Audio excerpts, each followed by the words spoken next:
প্রিয় ভাইরা, গুরুত্বপূর্ণ একটা প্রশ্ন। ইসলামী ব্যাংক বলতে বাংলাদেশে এখন অনেকগুলো ইসলামী ব্যাংক আছে। এই ইসলামী ব্যাংকগুলোতে টাকা রেখে আমরা তার লভ্যাংশ ভোগ করতে পারবো কিনা, এই বিষয়ে ওলামায়ে কেরামের একাধিক মত আছে। কিছু ওলামায়ে কেরামের গবেষণা অন্তে তারা বলেন যে ইসলামী ব্যাংকগুলো আমাদের দেশের পরিসরে কেন্দ্রীয় ব্যাংকের অধীনে থাকতে হয়, দেশের প্রচলিত নিয়মকানুন মেনে চলতে হয়, যার কারণে এবং অনেক ক্ষেত্রে সদিচ্ছার অভাব বা ঘাটতি থাকার কারণে পরিপূর্ণ ইসলামিক না। যেহেতু পরিপূর্ণ ইসলামিক না, অতএব সেখানে টাকা রেখে সেটার লভ্যাংশ খাওয়া জায়েজ হবে না। এটা হলো কিছু আলেমদের মত।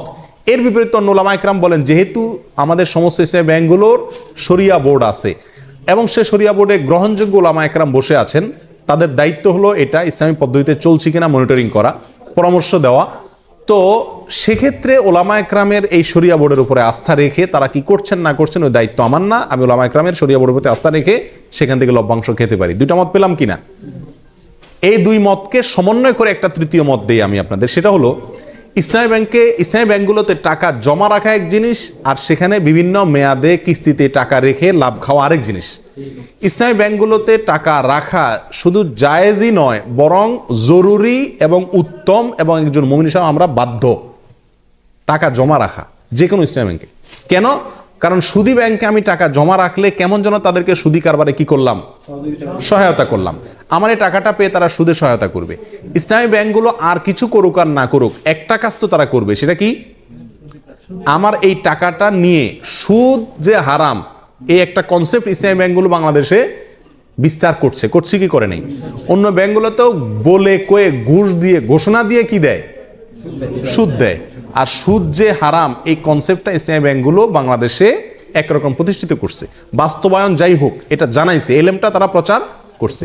স্বীকৃতি এবং স্লোগান হলো তারা সুদমুক্ত ব্যাংকিং চায়। অতএব তাদের কাছে টাকা রাখা আর সুদী ব্যাংকে টাকা রাখা বেশ কম আছে না নেই? সুদী ব্যাংকে টাকা রাখা মানে সরাসরি সুদখোরকে আমি হেল্প করা, ঠিক না? তাহলে আমরা ইসলামী ব্যাংকের টাকা জমা রাখবো অন্য ব্যাংকের উপরে প্রাধান্য দিয়ে, এতে কোনো সন্দেহ নাই। দ্বিতীয় হলো টাকা বিভিন্ন পলিসিতে রেখে সেখান থেকে কি খাওয়া, লাভ খাওয়া। এটা হালাল কিনা তার জন্য বলেছি ওলামায়ে কেরামদের একটি মত। অনেকে বলেছেন যে এটা হালাল, কারণ এখানে শরিয়া বোর্ড আছে, ওনারা দেখছেন, আমার আর ভেতর দেখার দরকার নাই, বাকি দায়িত্ব তাদের, আল্লাহর কাছে তারা সব বিষয়ে তো আমি গভীরে যা দেখার দরকার নাই, জরুরি না।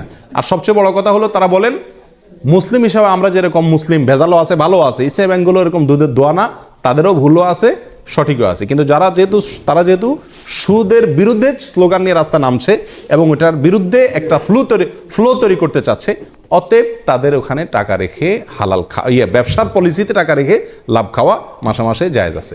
এটা ওলামাদের মত। অন্য ওলামায়ে কেরাম বলেন যে না, পরিপূর্ণভাবে ইসলামীভাবে চলতে পারে না, বাধা আছে, অথবা সদিচ্ছার অনেক ক্ষেত্রে অভাব আছে, এই জন্য না জায়েজ।